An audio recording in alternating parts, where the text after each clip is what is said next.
He was holding my hand. I remember that part, clear as anything.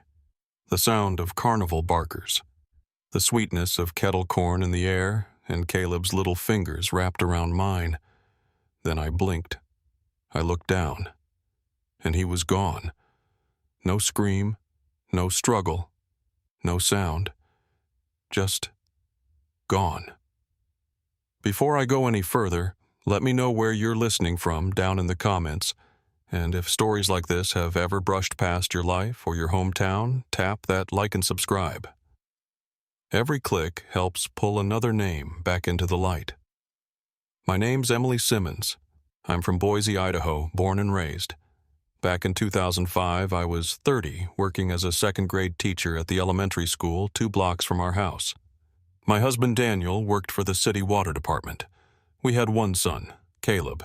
He'd just turned 5 the week before everything changed. That morning had felt like summer was finally waking up. The fair came to Boise every July rides games, corn dogs so greasy they'd stain your fingers. It always set up at Ann Morrison Park, close enough to walk if you didn't mind the heat. Caleb had been talking about the bumper cars for days.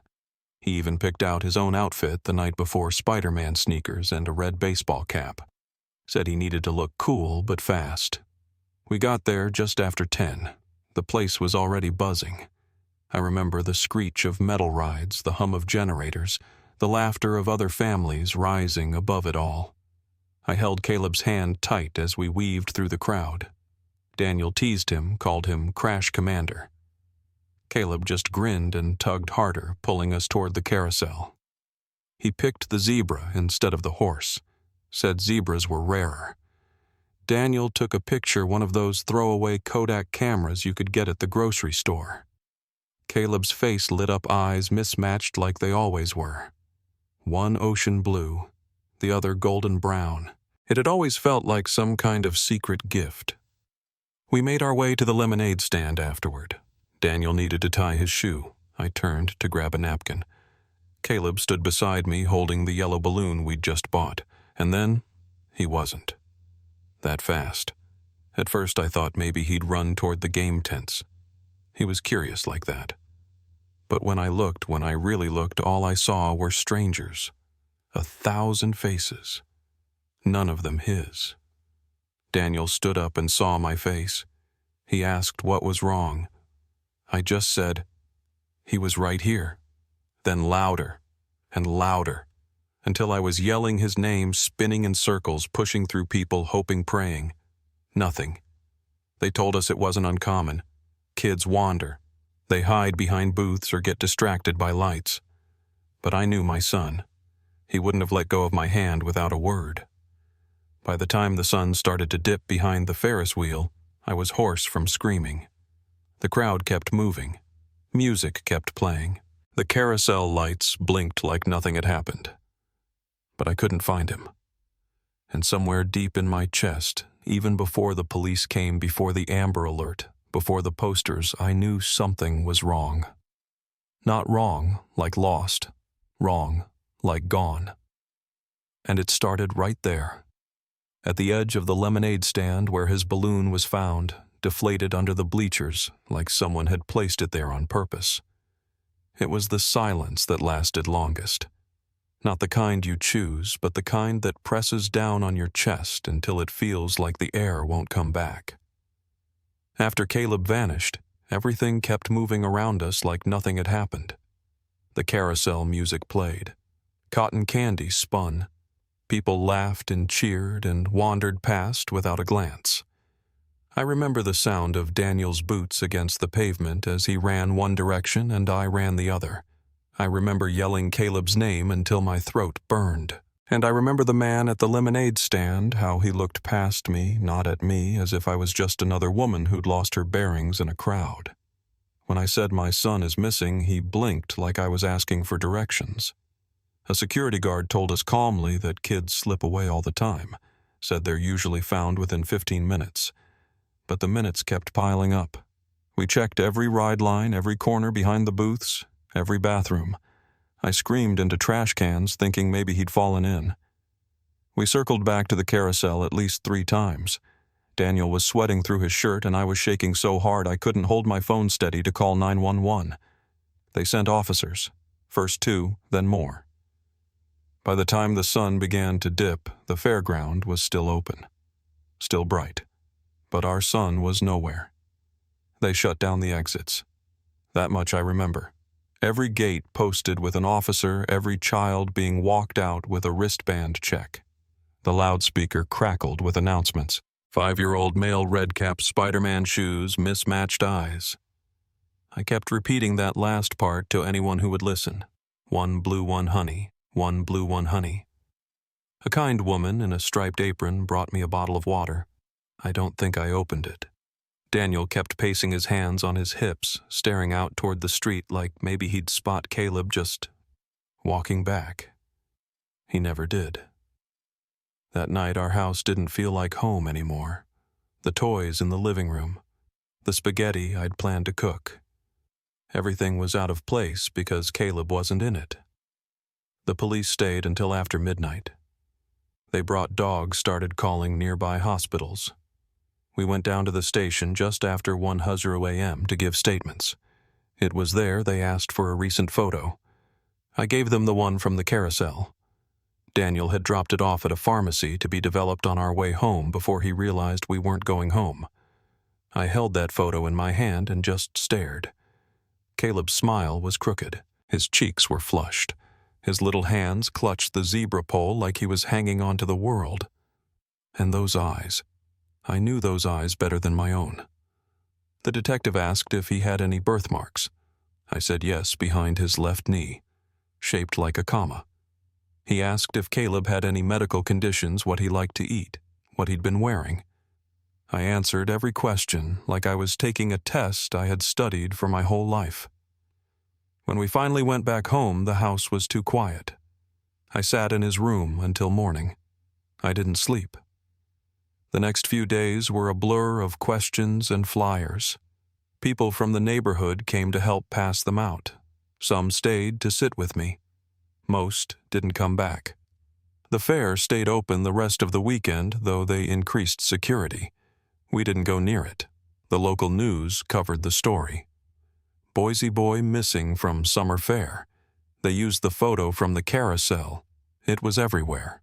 Store windows, gas stations, bulletin boards. I even drove to the next town over just to tack it onto a laundromat wall. Daniel started sleeping on the couch. Not because we were angry, but because neither of us could stand to hear the other cry at night. The police followed leads. A few people reported seeing a boy who looked like Caleb near the parking lot or by the east exit. One woman said she saw a man lifting a child into a pickup truck, but her description was too vague. Surveillance footage from the fairgrounds didn't show anything useful. No image of Caleb walking off, no shadowy figure, no vehicle out of place. It was like he'd been erased. The security guard near the lemonade stand insisted he never saw anything unusual, but when I asked him whether he remembered the balloon Caleb had been holding, a yellow one, we found it under the bleachers. Deflated, half tucked under a bench. He said it probably drifted there. I didn't think so. After the first week, the search efforts slowed. The volunteers dwindled. News crews stopped calling, and the officers started to speak to us like we should be preparing for something permanent. I knew what they meant, but I didn't accept it. I couldn't. Daniel started returning to work. He said he needed the structure, needed to do something with his hands. I stayed home. I made a notebook. Not a journal, but a record. I wrote down every single thing I could remember about that day. What we wore, what we ate, the order of rides we visited. I even wrote down what Caleb said about the balloon, that he wanted green but settled for yellow. I kept thinking there had to be something I missed, a detail, a moment, some thread I could pull, but the page stayed clean. No matter how many times I went back over it, no matter how many times I walked that same route through the park, he was there, and then he wasn't. The police called it a suspected non-family abduction. That's how they labeled it. No custody issues, no history of mental illness, no ransom demand. Just gone. I kept going to the station once a week. I brought new notes, new questions. Sometimes a map, sometimes a list of people I'd heard had been nearby. A few officers humored me. Most didn't. By the third month, they moved the case to cold. Daniel stopped talking about it altogether, said it was too painful. I didn't stop. I couldn't. I hung new posters every time I noticed one had faded. I checked missing person databases. I scanned local arrests. I joined online forums. I got a second phone line just in case the first one rang busy when Caleb called. One evening in late October, nearly 4 months after the fair, I received a phone call from a number I didn't recognize. I still remember how it felt, how fast my heart was beating. I picked up so quickly I nearly dropped the phone. The voice on the other end was low. Male. He didn't say hello.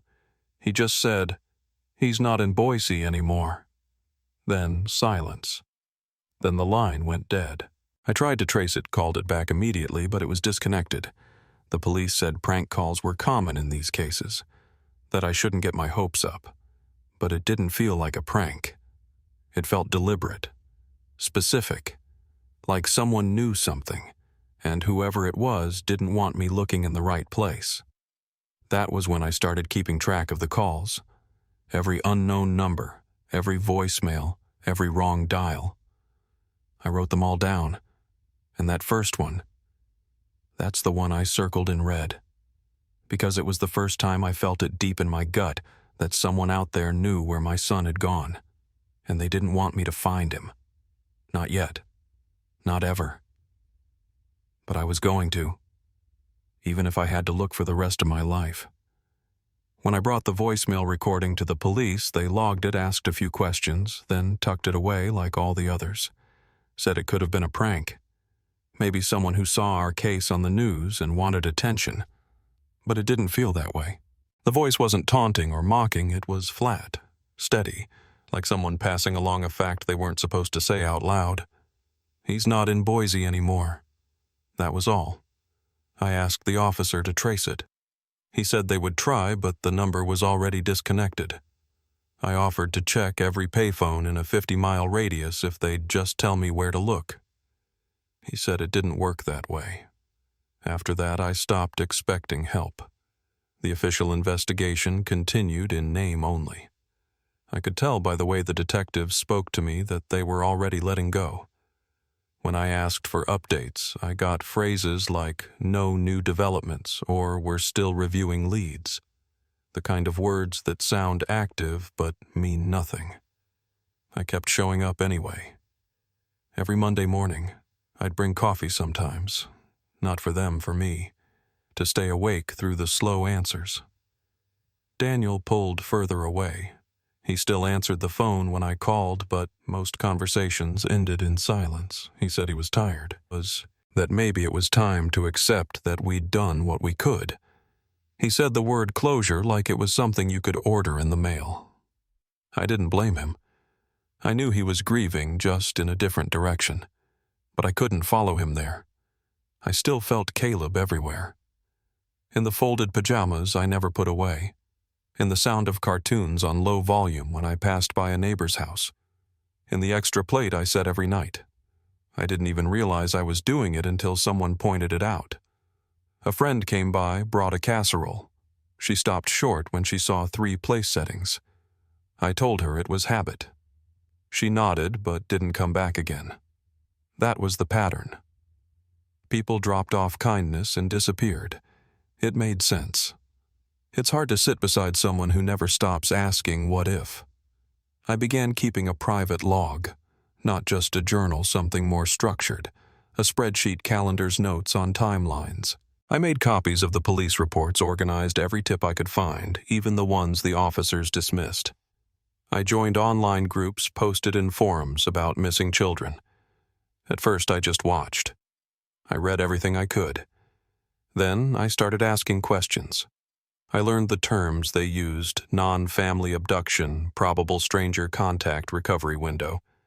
I studied the maps, traced routes out of Boise in every direction, looked at nearby truck stops, seasonal fairs, traveling shows. anything that moved, because if Caleb had been taken, and I believed he had, then whoever took him didn't sit still. I submitted a Freedom of Information request for the security footage the police wouldn't release to the public. When I finally got it, most of it was blurry, grainy, overexposed in places. I watched every frame, over and over, slowed it down, zoomed in. I made a list of every person who passed through the area between 11:00 a.m. and 12:30 p.m., the time Caleb disappeared. There was one moment, maybe 12 minutes before he vanished, when a man walked by the lemonade stand. He was wearing sunglasses and a vendor badge. I paused. It leaned close. His head turned briefly toward the camera, but the image was too washed out to see his face. I brought it to the detective, asked if they'd looked into that man. He told me they had, said the vendor was cleared. But when I asked his name, the officer flipped through his notes and said he'd have to check. I never got that name. That's when I realized they didn't have what they needed to keep going. Or maybe they didn't want to. I started doing things myself. I called fair staff. Not officially, just the ones I could find through old directories or mutual contacts. One woman said she remembered seeing Caleb that day. Said he reminded her of her nephew because of the mismatched eyes. But she didn't see what happened. Another said he'd noticed a man pacing near the lemonade stand, said he thought he was waiting for someone. When I asked what the man looked like, he hesitated, then said, like he didn't belong there.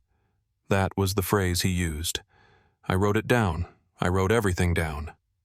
And I started to realize just how thin the official file had become. Every detail I brought in felt like news to them. The officers nodded, took copies, but their eyes had already moved on. I didn't stop. I bought books on memory child psychology trauma. I read about cases that took years to resolve. Kids found under new names in different states with no memory of who they'd been. I clipped articles, printed them out, highlighted key points. I talked to retired officers, private investigators, anyone who'd take a call. Some were helpful, most weren't. One woman in Arizona told me about a boy found 7 years after he disappeared. She said sometimes the brain buries what it can't handle. I started thinking about that voicemail again. He's not in Boise anymore. If it was true, it meant I'd been searching in the wrong place. I started looking at Spokane, Salt Lake City, small towns in Montana and Oregon. I mapped bus routes, looked for shelters, clinics, youth centers. I didn't know what I was looking for yet, just that it had to be somewhere. Around that time, I began hearing things from neighbors. That I was unwell, that I needed help. Some said it gently. Some didn't. I understood. I wasn't the same woman I'd been before. I didn't bake for school functions. I didn't smile easily. I forgot birthdays. I ignored holidays. Even my sister Meredith started suggesting therapy. She called every night, asked if I'd eaten, told me I should rest. Sometimes she cried. I didn't. Not in front of her. I couldn't afford to stop moving. Because stopping meant accepting something I refused to believe. That Caleb was gone. And I didn't believe it. Not then. Not now. And then after nearly 2 years of silence, another call came. It was short. A young voice. Maybe a teenager. He didn't say his name. Just said, "I think I've seen the boy from the poster." I asked where. He said, "At a church in Washington." I asked for more, but the line clicked dead before he answered. I called the number back. No response. But this time, I saved the call log. I traced the area code. It was from Spokane. That's when something in me shifted. Not hope. Something sharper. I circled the city name in blue ink. Then I picked up the map again and started drawing new lines. Because if someone was calling from Spokane and they'd seen my son, my real living son, then I had to go. I didn't know what I'd find there. But it was the first time in a long time the silence had broken in a different direction. Not back into grief, but toward something else entirely. It was late winter when I made the drive to Spokane. Snow had layered the edges of the road like thick frosting, softening the bare trees and muffling everything but the tires on wet pavement. I wasn't thinking about anything in particular, just letting the lines of the highway pull me forward. My sister Meredith had called me a few weeks earlier, minor surgery. Nothing serious, just needed help getting around for a bit. She didn't ask twice. I said I'd come. I packed light, one duffel, a coat, and my old journal. I didn't bring my laptop. I told myself this trip would be different, that I wouldn't chase anything while I was there. But I didn't really believe that. Somewhere inside, I was always listening, always watching. Meredith lived in a narrow townhome about 15 minutes from downtown, tucked between a middle school and a quiet little church with a white steeple and a pealing bell. She met me at the door, still in slippers, smiling through the fatigue. We spent that first day catching up. She had made soup, I did the dishes. We talked about the weather, her doctor, an old neighbor who'd remarried. Nothing big. She didn't bring up Caleb. Neither did I. But the next morning, while walking back from the store, arms full of groceries and breath showing in the air, I passed that church. It wasn't the sign that stopped me. Not the building or the old wooden steps. It was the bulletin board. One of those hand-stapled flyers curling at the edges posted next to the youth group announcements. I saw a face. And then I saw the eyes. I don't know how long I stood there. Snow fell in slow spirals, landing on my coat on the paper in front of me. The flyer wasn't about missing children. It was an event notice. A youth mentor named Tyler. His photo was small, slightly pixelated. He looked to be in his 20s. Slim brown hair tucked behind his ears. Faint smile on his lips. But his eyes, one blue, one honey, stared out like they knew me. Like they had waited for me. I took a picture of the flyer, then another. My hands were shaking. A man stepped out from the side door carrying a bag of salt. He was maybe in his 60s, heavy-set with a calm, unreadable expression. I turned to him before I could think. The boy on the flyer. Tyler. Who is he? The man blinked at me, cautious but not unkind. Tyler. He helps with the teens. Been around a while. I asked if he was adopted. The man shrugged. I think so. Pastor Clark might know more. He's the one who brought him in. My voice felt hollow when I said it out loud. I think he might be my son. That night I barely spoke over dinner. Meredith noticed but didn't push. I told her I had a migraine. She said I should lie down. I sat in the guest room with the door shut, holding my phone and staring at that picture. I looked up the church's website. There was a photo gallery. In one of the group shots, I saw him again, slightly turned, smiling, a girl with pink braids leaning toward him. And even though the picture was small and the angle poor, something in his smile brought me back to a carousel, to sticky hands and zebra-striped plastic poles, to that crooked grin I thought I'd never see again. I wrote to Caleb that night for the first time in months. I opened the journal to a fresh page and let the pen move. I saw your eyes today. I don't know if it's real. I don't know if I can survive hoping again. But I saw them. And I'm coming. I got to the church just after sunrise the next morning. It was colder than the day before. The lot was empty, the stairs dusted with fresh snow. I waited. Around 7:30, a tall, thin man in a gray coat came up the walk. He looked surprised to see me. Pastor Clark, I asked. He nodded. I need to speak with you. About a young man named Tyler. He led me inside through the main sanctuary, which still smelled faintly of candles and wood polish, into a small office tucked behind the altar.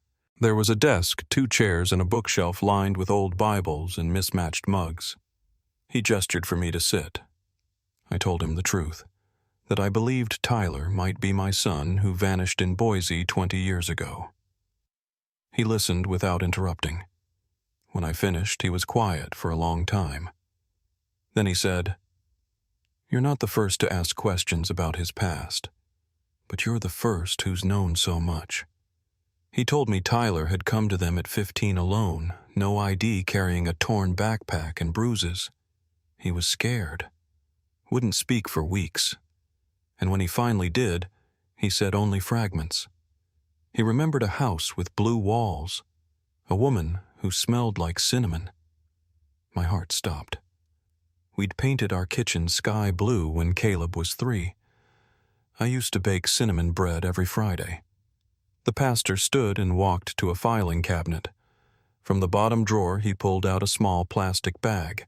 Inside was a faded photograph, creased slightly torn at the corner.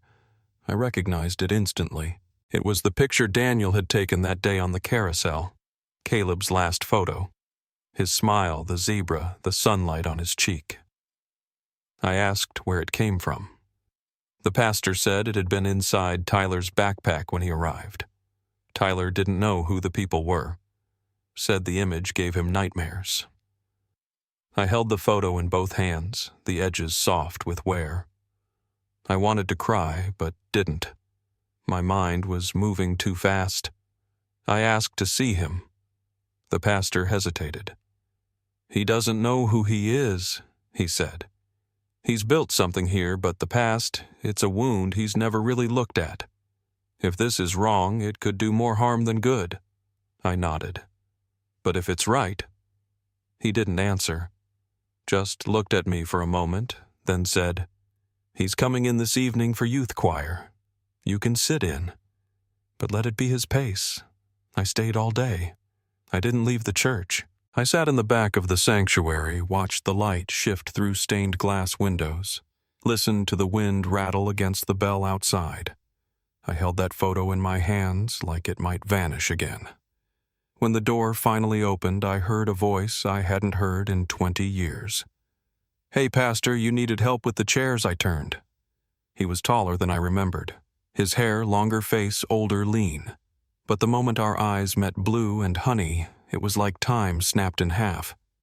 He looked at me, tilted his head just slightly. "Do I know you?" he asked.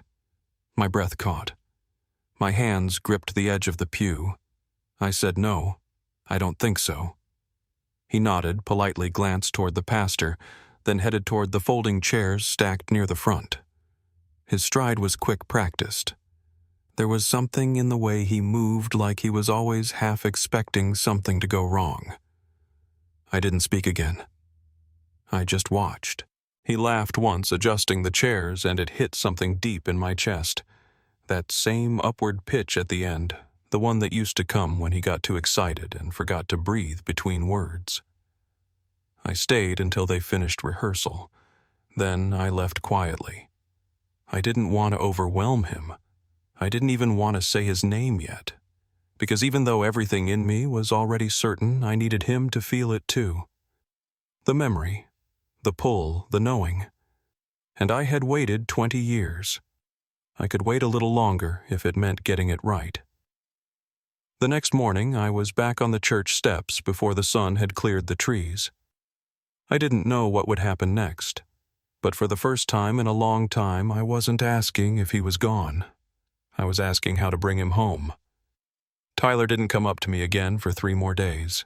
I kept returning to the church quietly, sitting in the last pew during youth group rehearsals, potluck prep cleanup hours. Whatever excuse allowed me to stay nearby without interfering. I watched him laugh, lift chairs, tune an old guitar, nod along during prayer circles. There were moments I had to look away, not because I doubted, but because everything about him was so painfully familiar. His posture when he was concentrating, the way he chewed the inside of his cheek when he was nervous. Once a balloon popped during a decoration setup and he jumped so hard he dropped an entire stack of hymnals. The room didn't notice, but I did. It was the kind of flinch that came from something buried deep. On the 5th evening, just as the kids were stacking tables against the wall, he walked over. Not fast, not tentative, just direct. "You're not just visiting," he said. I didn't deny it. I met his eyes and said no. He sat a few feet away, still facing forward. "You keep staring," he added, but there wasn't any accusation in it. I offered a quiet, "I'm sorry." He shrugged. "It's okay, people do that sometimes." He tapped the side of his face lightly. "Because of my eyes." His tone was flat practiced. I could tell it was something he'd said before more than once. "Yeah," I said. "They're striking." He gave a small smile like he'd heard it too many times to believe it mattered. "I used to hate them. Thought they made me look broken, like a video that glitched. Then softer. Now I kind of like it." There was a long silence. I didn't know if I should say more.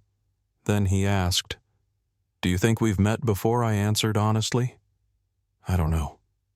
He looked sideways at me. "You feel familiar. But that happens to me sometimes. I see someone and I think I know them, but I don't. Or maybe I do. It's confusing. I could barely breathe." "What do you remember from before?" I asked. He rubbed his hands together slowly. "Bits. Nothing sharp. A hallway. Blue walls. The sound of someone singing. Bread, I think. The smell of it. Like cinnamon." My whole chest went cold. I nodded, but I didn't press him. He didn't stay long after that. Just stood, gave me a small nod, and walked back toward the others. That night I lay in Meredith's guest room staring at the ceiling, holding that picture from the carousel in my hands. His eyes hadn't changed. Neither had mine. I knew what I was seeing. But he didn't remember me. Not yet. I stayed away the next day. I needed time to think. I went downtown, walked through the park, tried to let the cold air clear my head. I ended up in a coffee shop, not even sure how I got there, sipping lukewarm tea and reading through old notes in my journal. I found an entry from the year after Caleb disappeared. One sentence underlined twice: "If I ever see his eyes again, I'll know." I ran my fingers over the ink like it could still answer something. That night I called Pastor Clark. I asked if Tyler might be willing to meet with me, not for a confrontation, just to talk. The pastor paused before saying, "If you're sure you want to do this, I'll ask." An hour later he called back. "He's open to it, but he's nervous." I told him we'd take it slow. We met in the basement room behind the sanctuary. Beige walls, folding chairs, a table pushed up against a dusty piano. He was already sitting when I walked in, twisting a bottle cap between his fingers. I said hello. He nodded. I didn't sit too close. I had brought a box with me, small, taped shut at the corners. I held it for a moment, then placed it on the table and opened it slowly. Inside was a stuffed elephant. Faded gray, one-button eye missing frayed ears, its trunk curled slightly to the side. "This," I said quietly, "was your favorite." He stared at it, not moving. Then slowly, without a word, he reached out and picked it up. His fingers moved across the seams like they remembered something. "I've seen this," he whispered. "Not here, I mean. I think in dreams. Or maybe, I don't know." I didn't say anything, just watched him hold it. Then he said, "I used to sleep holding its nose." My throat tightened. "You always did." He didn't cry. Not then. But something in his face shifted. He didn't look confused anymore, just still. "Why do I know this?" he asked. I leaned forward, keeping my voice calm. "Because I think you're Caleb, my son." He didn't look at me right away. He stared at the elephant, turning it slowly in his hands. "The name doesn't feel familiar," he said after a long pause. "But the toy, that feels real." I didn't ask for anything more. I didn't beg him to remember. I just let the silence do what it needed to. After a few minutes, he set the elephant down gently and said, "I need time." I nodded. "Of course." And then he said without looking up, "I believe you think it's true." I didn't take that as rejection. I took it for what it was: honesty. In the days that followed, I brought other things. A green sippy cup with faded dinosaur stickers, a VHS tape labeled Caleb's 4th birthday, a yellow blanket with little cars that he used to drag behind him through the house. Each time I watched his face. Sometimes he said nothing. Sometimes he reached out, ran his fingers along the edges. Once he laughed under his breath and said I used to wrap this around my shoulders like a cape. I smiled. You called it your flying blanket. He looked at me, then long and quiet. You always knew what I meant, he said, even when I didn't have the words. But it wasn't just objects. He began having dreams. He told me one night, sitting outside the church after choir practice, that he kept hearing carousel music in his sleep. He saw a red balloon floating upward. He saw a man crouching near a stand smiling. He said he lost his dog. Tyler whispered. Said I should help look. I told him I needed to ask my mom, but he said it'd just take a second. He didn't remember anything after that. Just blackness, then waking up somewhere else. I brought everything I had to the Boise police the next morning. The photo, the stuffed elephant, a printed list of timelines, Tyler's memories, his name, the flyer. I sat with a detective in a quiet room and said, I think this is him. I think my son is alive. They took the materials into evidence. I asked about a DNA test. They said it could take weeks, but they'd begin the process. I called Pastor Clark and told him. He said, we'll wait with him, however long it takes. But something happened that neither of us expected. Tyler asked to visit Boise. He wanted to see the house. He said he didn't remember everything, but he wanted to try. I cleaned Caleb's room the night before he came. I didn't change it, just dusted, put new sheets on the bed, smoothed the wrinkled stars on the wallpaper. When Tyler walked in, he didn't say anything at first. He moved slowly like he was in a museum. His hand brushed the edge of the dresser. He touched the closet door frame where the height chart was still marked in faded marker. This is mine, he said softly. Then he turned and looked at me. I still don't remember it all, but I want to. That night, for the first time in years, I slept with the door cracked open, just in case someone needed to find their way back in. The next morning, Tyler came into the kitchen holding Nino. He poured coffee, sat across from me, and said, She used to tell me my mother gave me away, that I was broken, that no one looked for me. I didn't answer. I let the room stay quiet. Then he said, But you did. You never stopped. I nodded. Never. He stared at his hands for a long moment.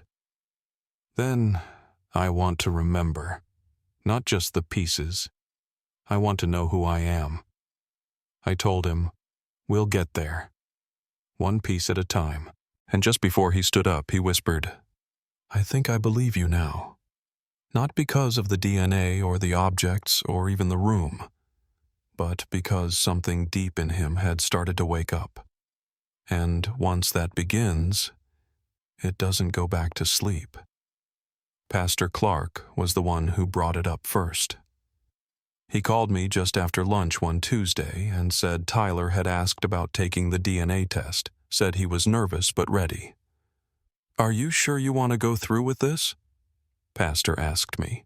If he remembers, it might open up more than either of you expect. I told him yes. We needed answers, not guesses. For him, for me, and for whatever came next. The test was simple. A cheek swab sealed envelope overnight shipping. The waiting was harder. The lab said it could take 2 to 3 weeks, but it felt like time had stopped. Tyler didn't say much about it. He kept coming to the house sometimes in the mornings, sometimes in the evenings. We didn't talk about the test.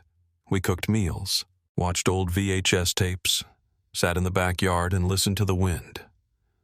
One afternoon I pulled out a photo album I hadn't opened in years. Caleb's 4th birthday, dinosaur cake, orange frosting smeared across his chin. Tyler stared at it for a long time. He didn't say anything, but I saw the way his thumb rested just under the corner of the photo, like he was afraid touching it too much would make it disappear. That week, we went back to the church for choir practice. Tyler asked if I'd wait until it was over. I sat in the sanctuary again, watching him from a distance, letting my mind drift between past and present. I'd memorized the sound of his voice all over again, deeper now, but still with that same scratch of hesitation when he spoke up. Afterward, we stayed behind while the others left. He told me he'd been having more dreams.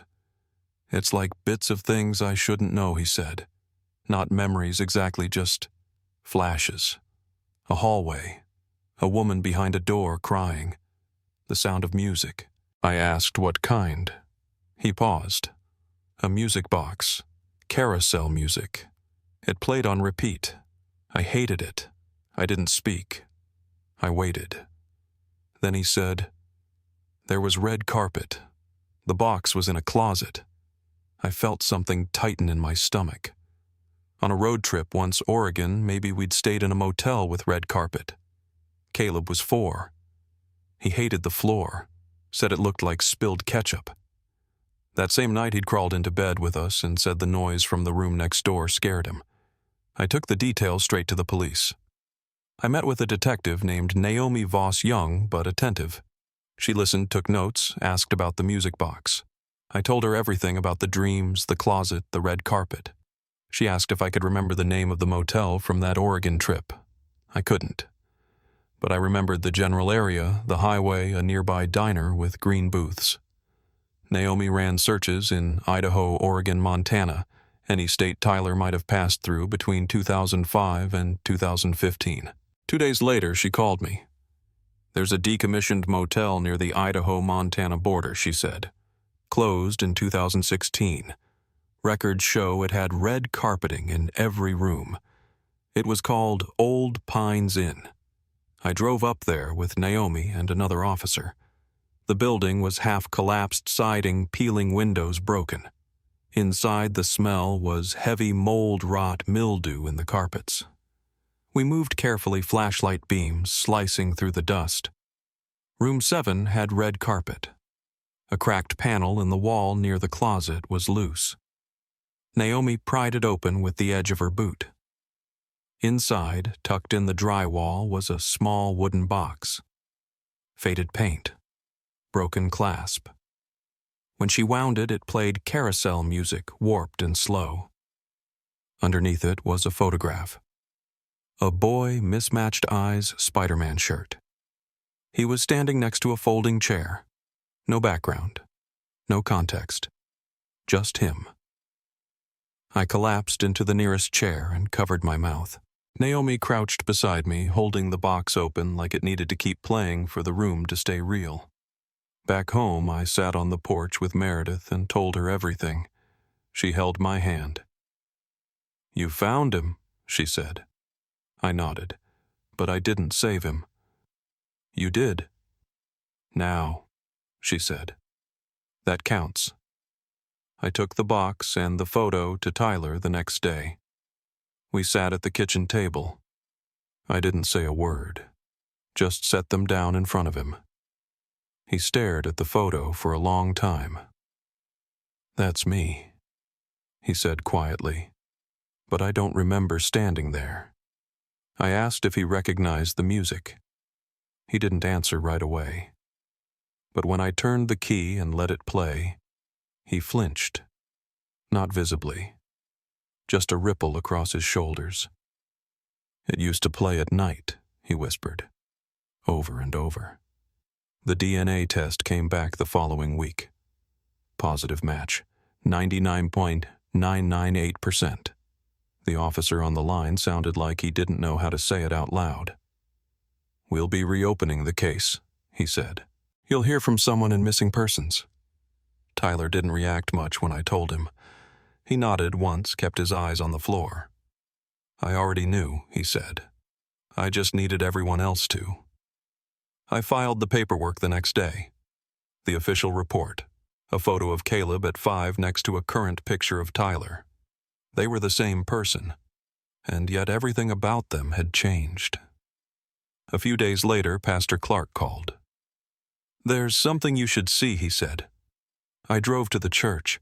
He met me in the office holding a folded sheet of paper. We found it tucked behind a panel in the wall of Tyler's old room. I think he wrote it. It was faded yellowed at the edges. I unfolded it slowly. The handwriting was uneven, childlike. It read, "If anyone finds this, my name is Caleb Simmons. I don't know where I am. The lady says not to talk about before. But I remember my mom's voice. I remember the carousel. I want to go home." The date at the bottom was 2014. He would have been 14. I sat in my car for a long time after that, holding that letter against my chest like it might still be warm. He had remembered. Not all of it, but enough. Enough to reach out in the only way he knew how. The letter changed everything, because it meant that he hadn't forgotten me completely, even when they tried to make him, even when he couldn't say it out loud. Some part of him was still trying to find his way back. And now, with the case reopened and the photograph in evidence, the search would move again. Not for Caleb we had him, but for the person who took him, for the man he saw near the lemonade stand, for the woman who told him to call her mama, for the time we lost, and for the pieces we were only just starting to recover.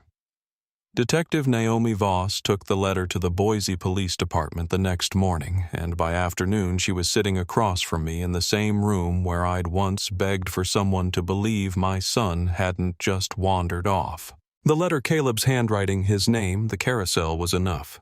It reopened the case. They logged it as new evidence, and Naomi requested that the original lead investigator, Rachel Moreno, be brought in for review. I didn't expect her to come, but the door opened just before 4 p.m., and there she was. Older, tired around the eyes, but still upright in that same buttoned-down way I remembered. She looked at me and said, "Mrs. Simmons, I never stopped thinking about him." I nodded. Neither did I. The next few days were a quiet storm. Rachel and Naomi worked methodically, pulling case files, scanning archives, laying out the old maps. But they weren't just looking backward now. They were building something new.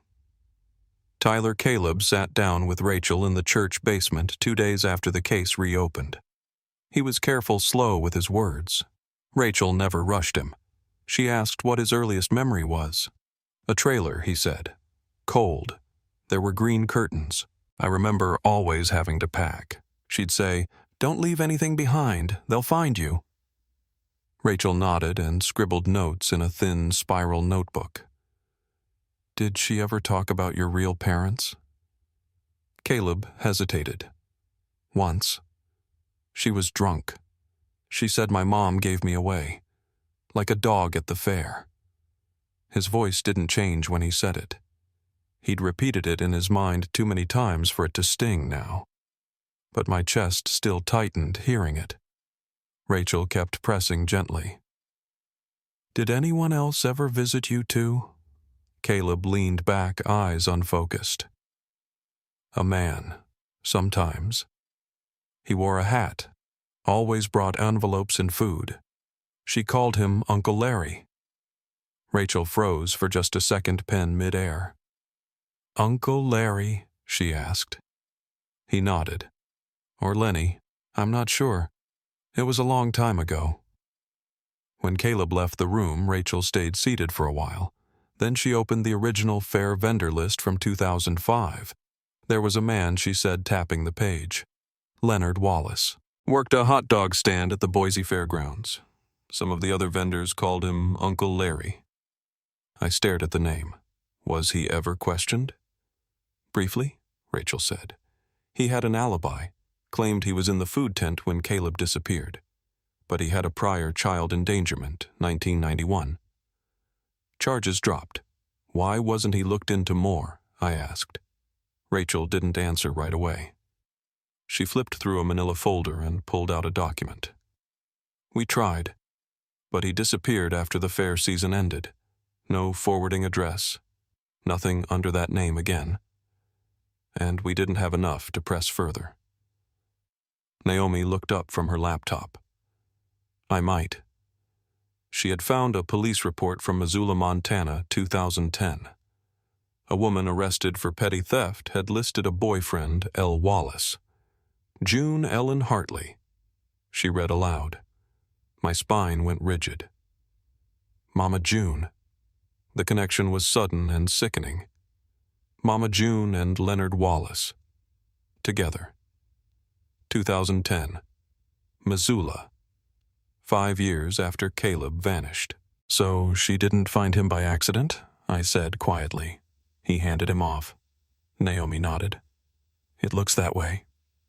I sat in the parking lot after that meeting and stared out at the gray stretch of asphalt, thinking about a boy with a balloon, a man with a smile, a vendor's badge, and something sharp in his pocket. How easily it had all unraveled. How calmly it had been covered up. I remembered that day at the fair. The chaos, the blink of a moment when Caleb was there and then he wasn't. What I didn't know then, what I never guessed, was that the man who'd taken him might have been sanctioned to be there by someone who knew. Or worse, someone who was paid to look the other way. Caleb started remembering more. Not events, just fragments. Feelings. He told me one night over tea, I remember not being allowed outside. I remember being told not to talk to people. And I remember music. Always music. A box that played carousel music until the battery died. I asked him if he knew where it was. In a closet, he said. Room with red carpet. Naomi followed up again. Cross-referenced the old hotel records from around the time Caleb would have been 8 or 9. She found one match Old Pines Inn already closed but still listed in county property databases. The warrant was granted without delay. The music box was found behind a wall panel, with it the photo of a boy in a Spider-Man shirt. Caleb. The physical proof they'd never had. But the case was far from over. While the warrant for Leonard Wallace was issued, there were no signs of him. No bank accounts, no driver's license renewals, no death certificate. If he was alive, he'd buried himself well. A few days later, Naomi got a call. Anonymous tip left on Rachel's old line. You're looking for Leonard Wallace. I knew him. I knew what he did. I told someone a long time ago. They told me to shut up. Look into Glenn Hendris. He knew. He always knew. The name stopped Rachel cold. Glenn Hendris had been the fairgrounds manager in 2005. The man who'd insisted Leonard was clean. The man who vouched for him. He was retired now, living in Nampa. Rachel made the drive herself. She told me later what the house looked like. Small, sun-bleached peeling siding wind chimes moving slowly in the winter air. Glenn opened the door wearing a cardigan and a guarded look. I thought you were retired, he said. Rachel replied, I thought you were honest. Inside the room smelled like canned soup. She didn't sit. You vouched for Leonard Wallace. Did you know about the endangerment charge in Montana? Glenn stared at the floor. I was told to, he said finally. By who? By the fair board. He was connected. Made money. They said don't stir the pot. Rachel leaned in. A boy disappeared, Glenn. His voice cracked. I didn't know it would happen. Rachel didn't blink. But you helped cover it up. He looked at her then, finally. I was afraid. Rachel brought the taped confession back to Naomi. Charges were filed, obstruction, withholding information. But the man who mattered most, Leonard, was still missing. Then something I never expected arrived. A package. No return address. Inside 2 letters, a Polaroid, and a folded note I recognized immediately. It was from Daniel, my ex-husband, the man who'd walked away from all of this 15 years ago. The note said, Emily, I should have told you years ago. A few months after Caleb disappeared, I got a letter. No return address, just a photo. The boy looked like Caleb. The second letter said, he's alive. Forget the fair. You were warned. I went to the police. They dismissed it. I didn't tell you because I thought it would break you. I'm sorry. I dropped to the floor. The Polaroid was faded but clear enough. A boy, maybe 6 or 7 mismatched eyes standing in front of a beige trailer. Behind him, a blur, maybe a woman, maybe a man. I took it straight to Rachel. It confirmed what we were starting to understand. Someone had threatened us. Someone had been watching even after Caleb disappeared. This wasn't just a kidnapping. It was a system, a handoff, a cover-up. Rachel said it out loud that night. This was never random. And then Caleb asked to go back, to the fairgrounds. Not as they were in 2005, but how they stood now. He wanted to walk it, see it, stand where he last saw me. He didn't say much when we got there, just looked around quietly. He paused near the lemonade stand, or where it used to be. There, he said. That's where he talked to me. My breath caught. Leonard Caleb nodded. He said he lost his dog, asked if I could help. I said I needed to ask my mom. He said it would only take a second. Then he stopped, eyes fixed. I think he pressed something to my neck. I remember cold, then black. Rachel and Naomi exchanged a glance. A sedative, quick, silent. No struggle. That was why no one heard a thing. The timeline was becoming clearer, but there were still pieces missing, and just when it seemed like we'd reached the edge of it when we thought the worst had already been uncovered. Meredith called. She was cleaning out our family's old cabin near McCall, and tucked inside an old storage box she found something, a folded appointment card, dated 2004, Boise Family Services, name on the form, June Hartley. My sister's voice trembled when she said it. Emily, she lived under our father's house. My hand went numb. 5 blocks from our home. She had seen us. She had known Caleb. This hadn't started at the fair. She had chosen him long before the lights and the music and the zebra ride. And now the truth was narrowing into something colder than chance. Something planned. Something built. And somewhere out there, a man named Leonard Wallace was still missing. And he wasn't the only one. When Meredith found that appointment card with June Hartley's name on it tucked in the lid of an old storage box from our father's cabin, I didn't know what to feel at first. Part of me wanted to believe it was coincidence, some unrelated name scribbled by a long-gone tenant, but my stomach had already answered for me. I called Rachel as soon as I got off the phone with Meredith. She didn't hesitate. Records confirmed that June Hartley had listed our father's basement apartment as her address in 2004. She'd lived 5 blocks from our home, which meant she'd likely seen Caleb long before the fair. The thought of her walking past our yard, maybe through the grocery store, maybe watching him from the sidewalk, felt like my body had turned to ice. I'd spent years believing my son vanished because of a single bad moment and unlucky twist at a crowded fairground. But now the truth was starting to settle in like dust in a sealed room. She'd picked him. She'd waited. Caleb didn't flinch when I told him. He sat quiet, processing, nodding like he already knew. She used to say I was chosen, he said after a long pause. That the world gave me up and she saved me. I looked at him. You were never given up. He nodded. I know now. But for a long time I believed her. His voice dropped lower. She told me my mom was dead. The press started circling after word of the reopened case got out, but we didn't talk to anyone. We weren't ready. We weren't interested in turning trauma into spectacle. We wanted answers, not attention. Naomi got a call from a man down in Pocatello who had worked as a maintenance tech at a halfway house in 2010. He said he recognized the name June Hartley. Said she used to show up with a boy, not Caleb, another one. Same general age, same coloring, same mismatched eyes. He said she called him her nephew. Said he looked sick most of the time. Quiet, kept close. Then, one day, they vanished.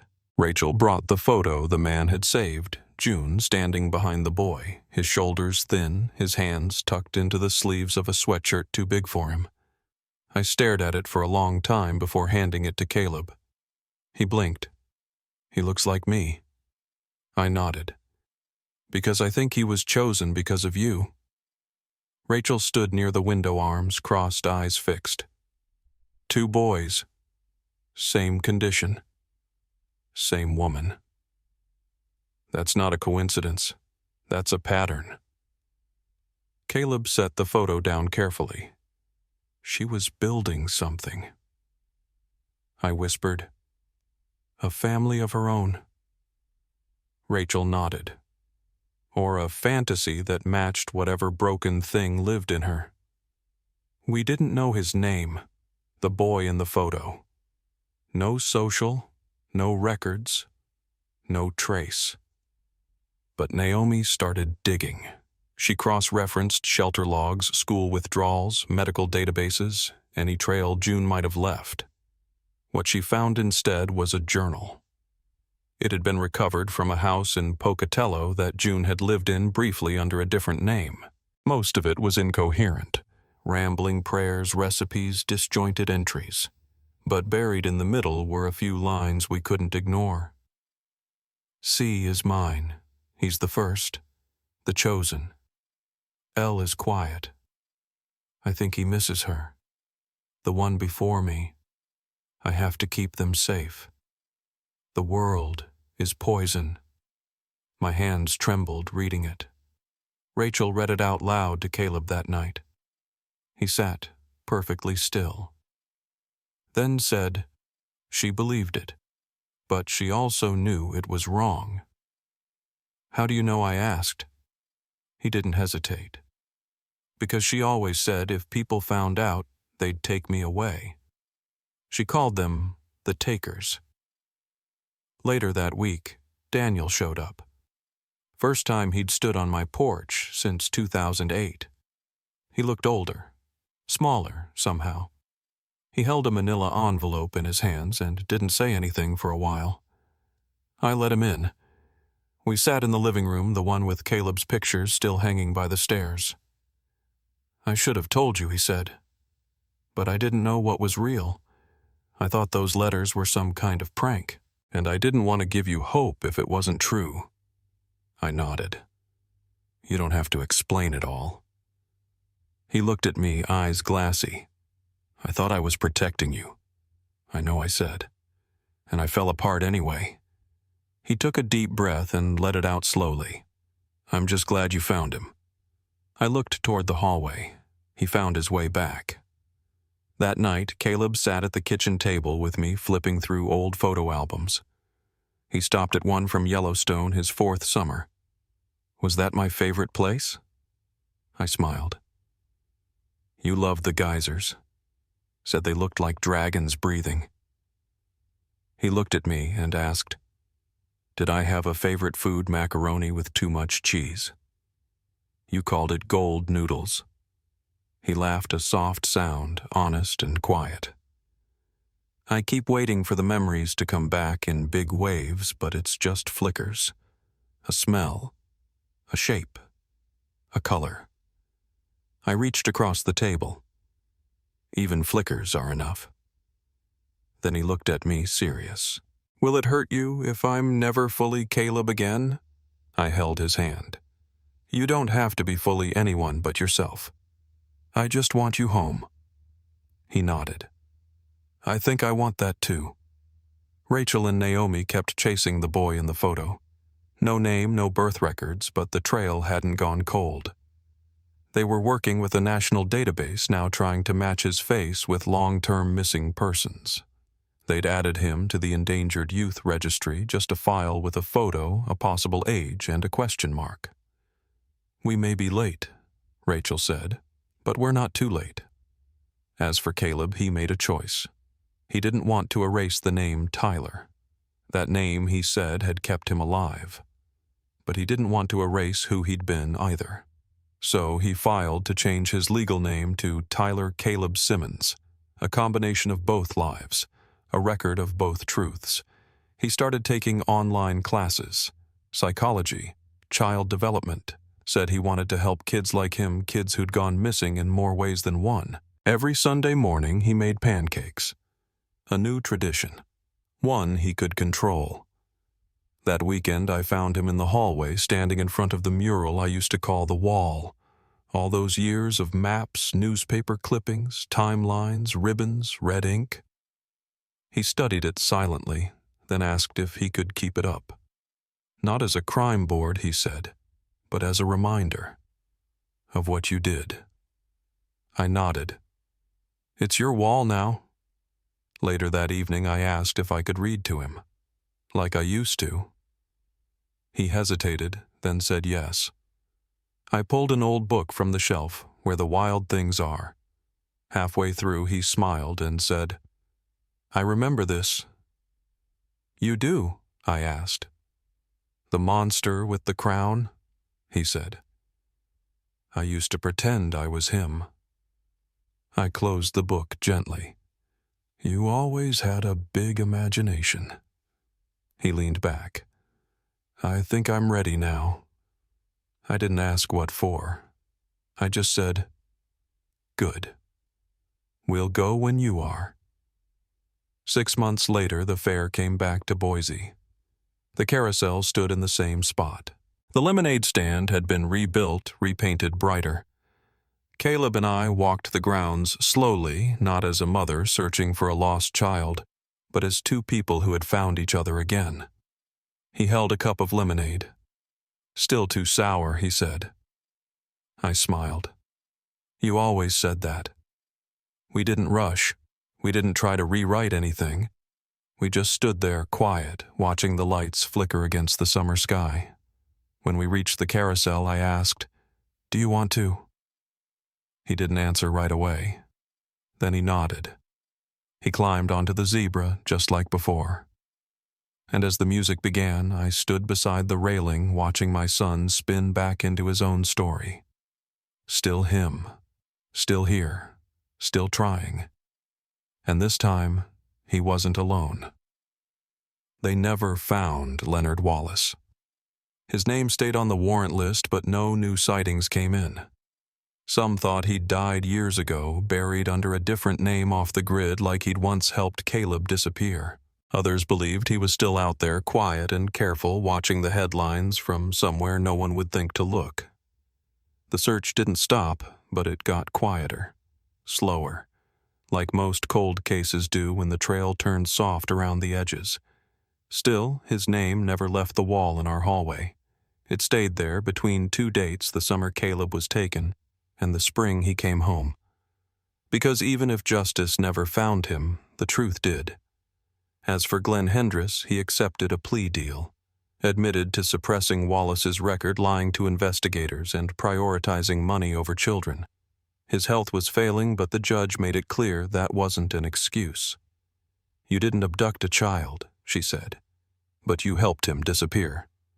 He was sentenced to a reduced term with supervised custody, and in the end he gave the only confession we were ever likely to get.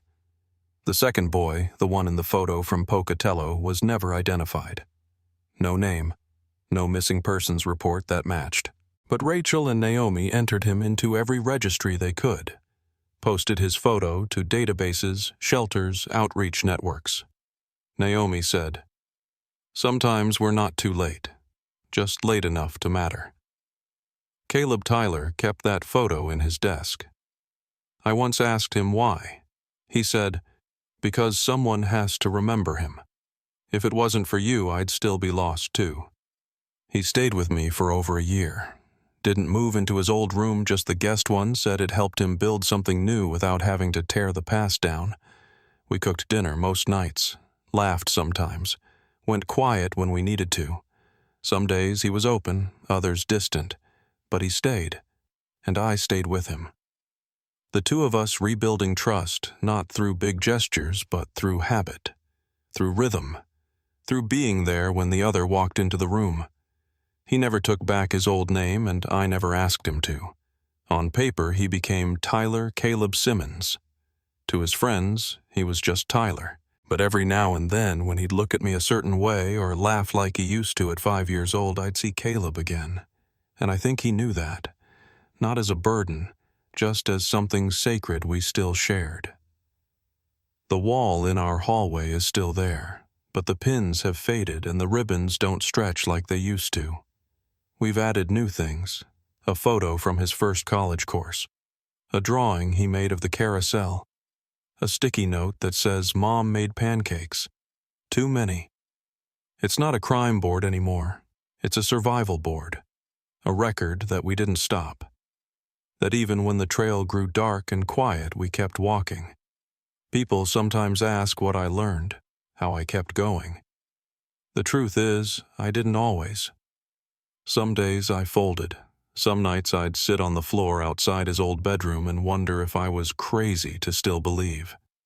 But belief, it turns out, doesn't need to be loud. It just needs to stay lit, even dimly, even quietly.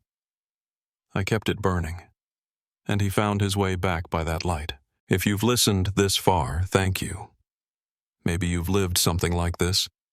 Maybe someone you love disappeared, even if only in silence.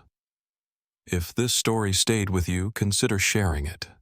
Not for views, not for clicks, but because somewhere someone else might still be searching. And sometimes the smallest detail, the face on a flyer, the name in a drawer, the whisper of memory is all it takes to bring someone home.